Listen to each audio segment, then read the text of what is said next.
Noong gabi ng April 30, 2022 sa Croydon North, isang tahimik na suburb sa silangang bahagi ng Melbourne, Australia, bumalot ang dilim na parang makapal na kumot sa mapayapang lugar. Sa loob ng isang dalawang palapag na bahay sa Patrick Avenue, nakatira ang isang masayang pamilya na may 4 na miyembro. Si Adam Brown na 40-year-old ay isang senior lecturer sa communication sa Deakin University at may PhD sa philosophy. Ang kanyang asawa naman ay si Chen Cheng, 35 years old at tubong China. Nagtapos sa University of Melbourne at isang product designer sa isang kilalang kumpanya. Mayroon silang 2 maliliit na anak.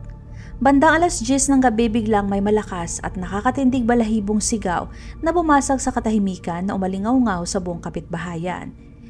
Kaya naman nagising ang mga kapitbahay sa gulat. Noong una akala nila hayop lang sa gabi ang gumagawa ng ingay. Ngunit ilang sandali lang, narinig nilang desperadong sigaw na humihingi ng tulong. Tulong, tulong, tawagin niyo ang pulis, papatayin niya ako.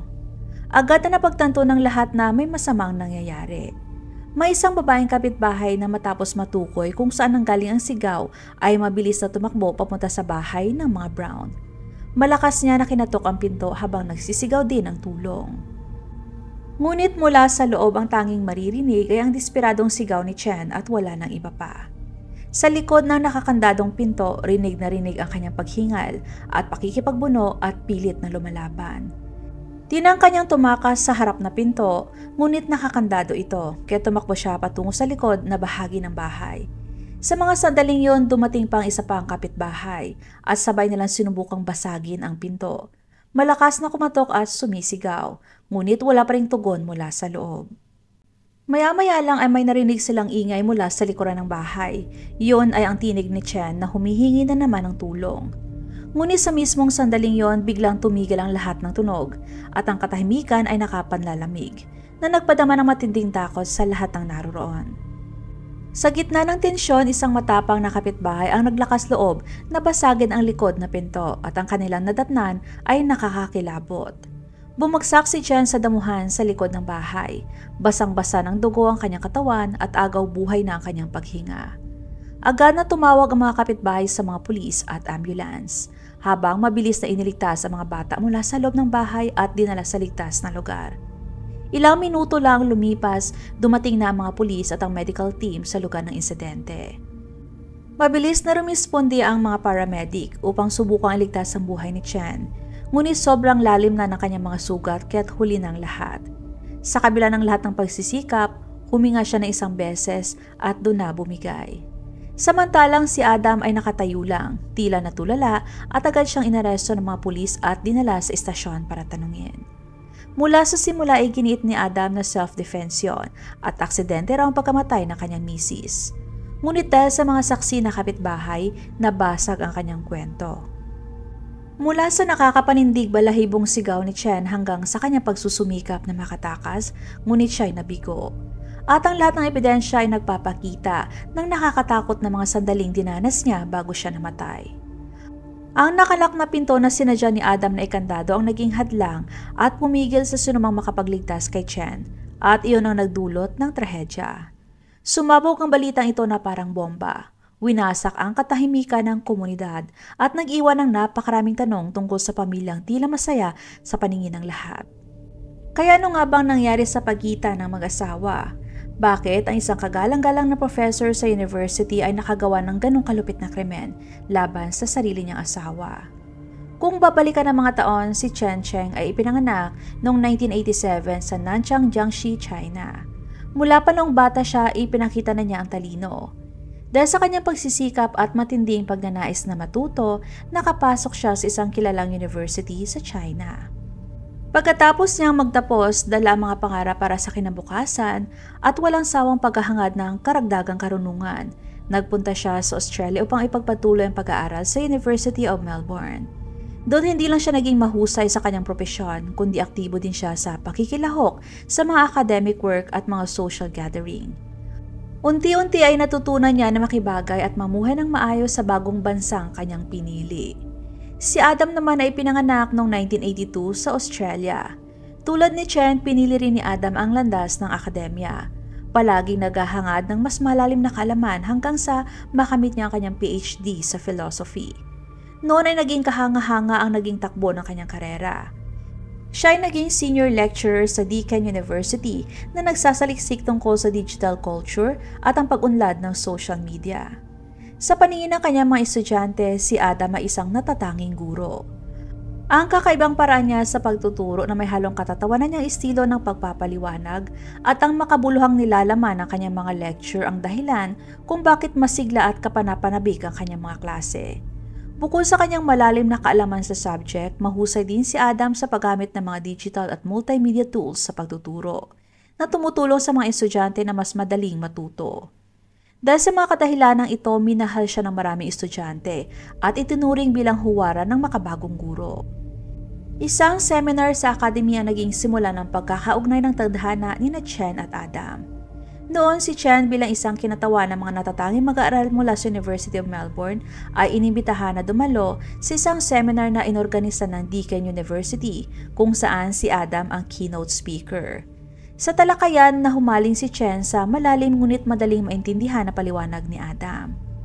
Sa kabilang banda naman labis na humanga si Adam sa matalinong tanong at pananaw ni Chen sa Q&A session. Pagkatapos ng seminar, si Adam ang unang gumawa ng paraan upang makausap si Chen. Di nagtagal, natuklasan nilang marami silang pagkakapareho, mula sa mga usaping pang-academics hanggang sa mga simpleng bagay sa araw-araw. Ang mga simpleng palitan ng kuro-kuro sa pag-aaral ay unti-unting humaba at naging mas malapit at personal na ang kanilang pag-uusap. At bago nila namalayan ang musbong ng pag-ibig sa pagitan ng Chinese na estudyante at ng batang Australianong guro. Simula noon, madalas nang imbitahan ni Adam si Chen sa mga cultural work. Pumupunta sila sa mga art exhibition at dumadalo sa mga seminar upang magpalitan ng ideya at ipahayag ang kanilang passion for knowledge. Si Chen naman ay nagpakilala kay Adam sa kanyang kultura. Tinuruan niya itong magsalita ng Chinese, magsulat ng mga Chinese character at tikman ng mga tradisyonal na Chinese food. Sa prosesong ito ng pagkatuto at pagbabahagi, lalong tumiba at lumalim ang kanilang damdamin para sa isa't isa. Pagkalipas ng 2 taong magkarelasyon, nagpasya silang magpakasal. Noong 2017 sa Nanchang, China, sa bayan ni Chen, isinagawa ang isang marangya at masayang kasal na alinsunod sa Chinese tradition. Pagkatapos ng kanilang kasal, bumalik sila sa Australia upang simulan ang panibagong yugto ng kanilang buhay. Si Adam ay nagpatuloy sa pagtuturo sa Deakin University at lalo pang umangat ang kanyang career. Hindi lamang siya nagpakitang gilas sa pagtuturo, nakapag-publish din siya ng maraming importanteng research papers na kilala sa mundo ng academics. Samantalang si Chen naman na may malalim na kaalaman at likas na talino ay natanggap sa isang kilalang kumpanya sa Australia bilang product designer. Dahil sa kanyang dedikasyon at talino, mabilis siyang nakilala at iginagalang ng kanyang mga katrabaho. Hindi nagtagal ay nabuntis si Chen at kaagad din yon sinundan ng isa pa. Nagkaroon sila ng 2 anghel na siyang kumumpleto at nagdala ng saya sa buong pamilya. Tuwing weekend, magkakasama silang pumupunta sa park at pinahahalagahan ang bawat sandaling magkakasama. Sa social media, madalas magbahagi si Adam ng mga litrato ng mga ginagawa nila sa araw-araw. Mga mainit at masayang larawan na may matamis na caption na kinaiinggitan ng kanilang mga kaibigan at kamag-anak. Ang kanilang buhay ay napaka-perpekto kung titignan. Ngunit kasabay ng pagdating ng kanilang 2 anak, dumating din ang mga hamon sa kanilang pagsasama. Ang magkaibang pananaw sa pagpapalaki ng mga bata ay unti-unti naging mitsa ng mga alitan sa mag-asawa. Para kay Chen, hindi kailanman nawala ang kanyang ambisyon sa trabaho kahit pa siya ay isang ina na. Naniniwala siya ng halaga ng isang babae hindi lang nasusuka sa pagiging asawa at ina, kundi dapat ding makita sa kanyang kakayahan at tagumpay sa trabaho. Si Chen ay sumasagisag ng makabagong babae na kayang balansehin ang pamilya at career. Umaasa si Chen na habang inaalagaan niya ng mabuti ang kanyang mga anak, ay ipagpapatuloy pa rin niya ang kanyang hilig sa pagdidisenyo. Para sa kanya, pagtatrabaho na may sipag at dedikasyon ay hindi lang para patunayan ang sarili, kundi para makalikha rin ng mas maginhawang buhay at magandang kinabukasan para sa kanyang mga anak. Ngunit ang mga hangaring itong naging dahilan ng pagkasira sa kanilang pagsasama. Si Adam sa kabilang banda ay may kabaligtaran na pananaw. Dahil malalim ang impluwensya ng tradisyonal na paniniwala sa kanya, naniniwala siyang kapag nagkaroon na ng anak ang isang babae, dapat ay ituunan nitong buong oras at lakas sa pamilya. Para kay Adam, ang pinakamahalagang papel ng isang ina ay ang pag-aalaga sa mga anak dahil doon lamang sila lalaki ng malusog at masaya. Sa tuwing nakikita niyang umiiyak ng malakas ang 2 taong anak nila, kapag hinahatid sa daycare, sumasakit ang puso niya na parang tinutusok ng karayom. Naniniwala siya na masyado pang batang anak para ilayo sa yakap ng ina at ang pagpasok nito sa daycare ay nagdudulot lang ng sakit at pinsala sa bata. Habang nasa bahay at nasa ilalim ng maingat at malambing na pag-aalaga ni Chen, naniniwala si Adam na mas magiging maayos ang pagpapalaki sa kanilang anak. Ang malalim na hindi pagkakaunawaan na ito ang nagtanim ng binhi na walang katapusang pagtatalo sa kanilang mag-asawa. Noong una ay nagagawa pa nilang mag-usap ng mahinahon at sinusubukan na hikayatin ng isa't isa na tanggapin ang kanilang pananaw. Ngunit dahil pareho silang ayaw mag-compromise, ang mga pag-uusap ay unti-unting naging mga pagtatalo.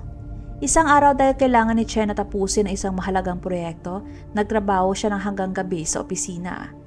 Naipaalam naman niya kay Adam na kukunin niya ang bunsong anak sa daycare. Ngunit na makita ni Adam na umiiyak ang kanilang anak at hinahanap si Chen, hindi niya napigilan ang kanyang emosyon. Ang galit na matagal nang naipon sa dibdib ni Adam ay biglang sumabog. Pagdating niya sa bahay, ibinuhos niya ang lahat ng ito kay Chen. Sinisisi siya sa pagiging walang pakialam at mas inuuna raw ang trabaho kaysa sa pag-aalaga ng kanilang mga anak. Nagulat si Chen at napaiyak habang ipinagtatanggol ang sarili. Sa kanyang puso't isip, lahat ng pagod at pagsisikap niya sa trabaho ay para rin sa pamilya at para maibigay ang mas maginhawang buhay para sa kanilang mga anak. Ngunit hindi siya pinakinggan ni Adam. Dahil dito, patuloy ang kanilang mga pagtatalo, palala ng palala at mas madalas kaysa sa dati. Habang tumitindi ang kanilang mga alitan, si Adam ay lalo ring nawala ng emotional control. Sa tuwing nagtatalo sila, madalas niyang itaas ang kamay na parang sasaktan niya si Chen. Bagaman hindi niya ito tuloy ang sinasaktan, ang mga bantang kilos na yon ay sapat na para manahimik si Chen at iniiwasan na lang magsalita. Sa tuwing nakikita niya ang galit na mga tingin at kilos ng mister, napupuno ng takot at panghihina ang puso ni Chen. Hindi siya makapaniwala ng lalaking dati ay mahinahon, maalalahanin at mapagmahal ay naging mainitin ang ulo at marahas. Maraming beses niyang sinubukang kausapin si Adam ng maayos at tapat. Umaasang makakahanap sila ng paraan upang ayusin ang kanilang hindi pagkakaunawaan. Ngunit sa bawat pagtatangka ni Chen na makipag-usap, ay palagi itong nauuwi sa mainit na pagtatalo. Dahil dito lalo silang lumayo sa isa't isa at mas lalo ring nadama ni Chen ang kalungkutan at kawalan ng pag-asa. Sa palala na tensyon sa kanilang tahanan, si Chen ay nararamdaman na parang nasasakal na at labis na nahihirapan. Dahil dito nagsimula siyang humingi ng tulong o payo sa iba at ibinahagi sa kanyang ina ang hirap na pinagdadaanan niya. Nang malaman ng kanyang ina ang sitwasyon, labis itong nag-alala at paulit-ulit na hinikayat si Chen na pag-isipang mabuti kung ano makakabuti para sa kanya o sa kanila. Ngunit tuwing naiisip ni Chen ang 2 nilang anak, hindi niya magawang sumuko. Sa kanyang puso may maliit pa rin pag-asang magbabago si Adam, na maaari pa silang bumalik sa masayang pagsasama tulad ng dati. Sa kasamaang palad, hindi yon ang nangyari. Sa halip na ayusin ang kanyang ugali, naging mas kontrolado at marahas si Adam.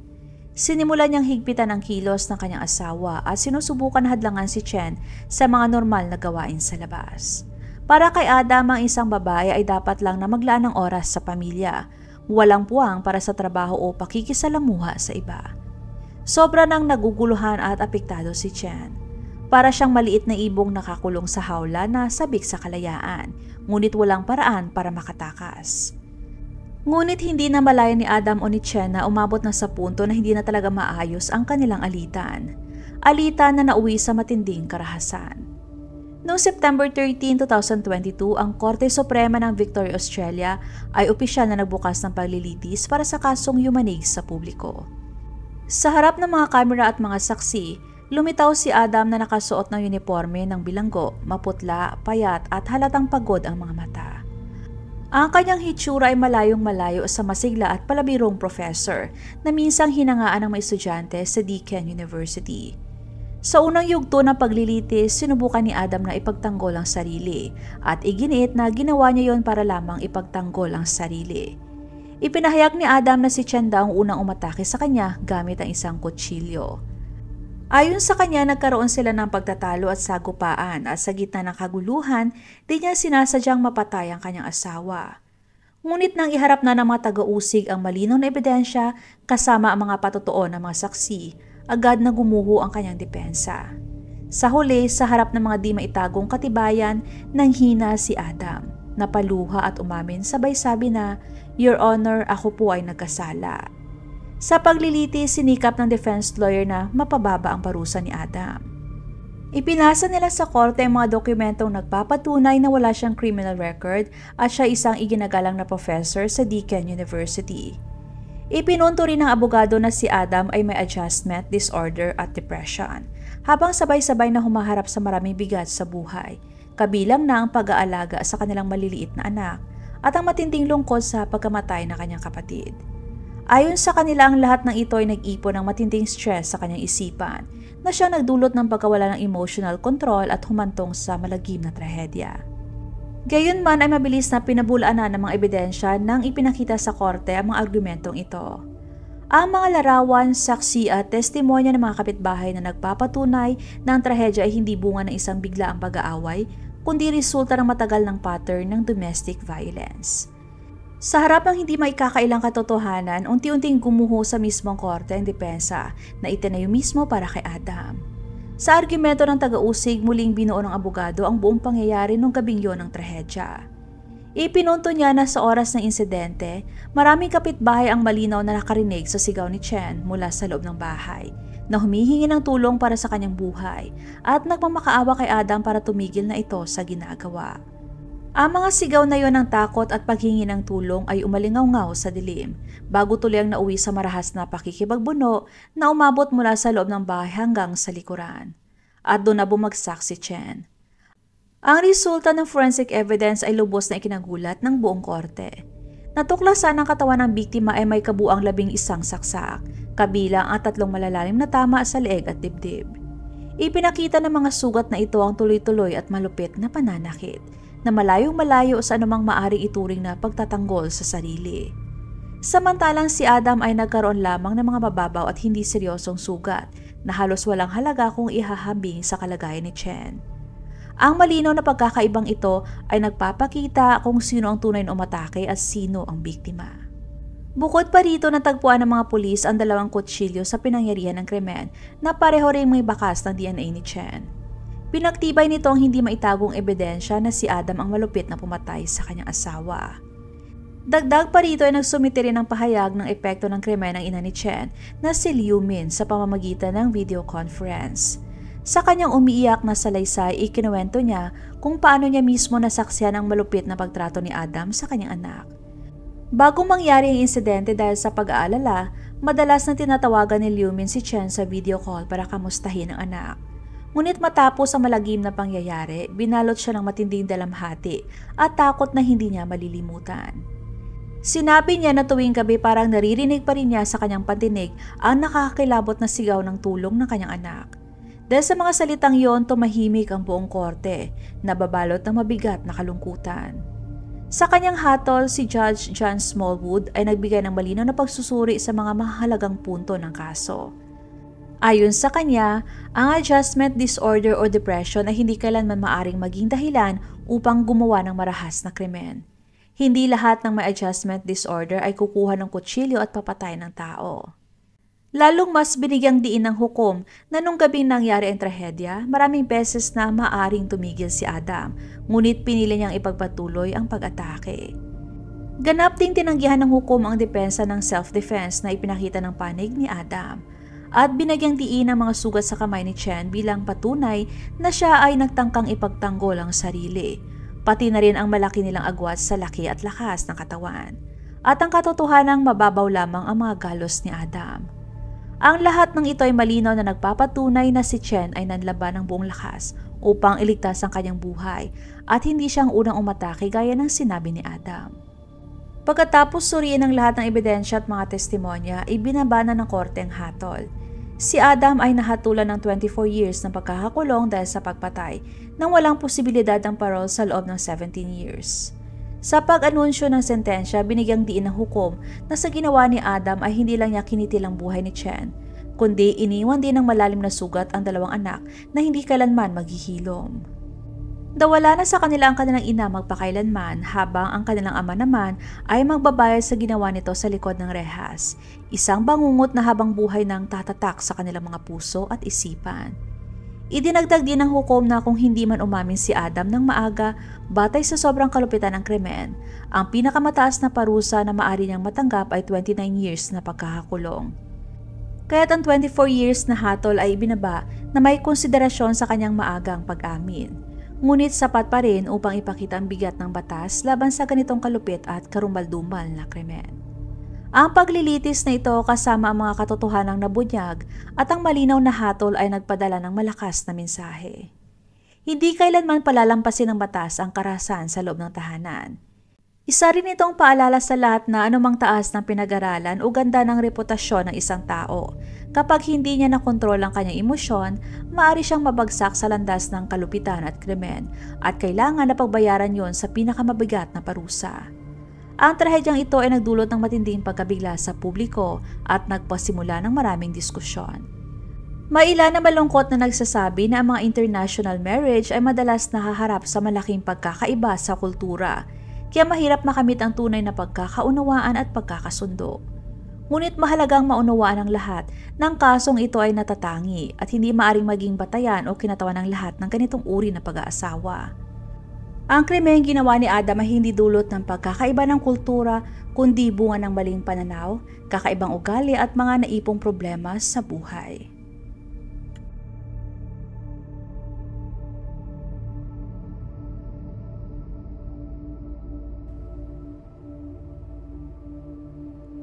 Huwag makatubiling ibahagi inyong mga saloobin at komento.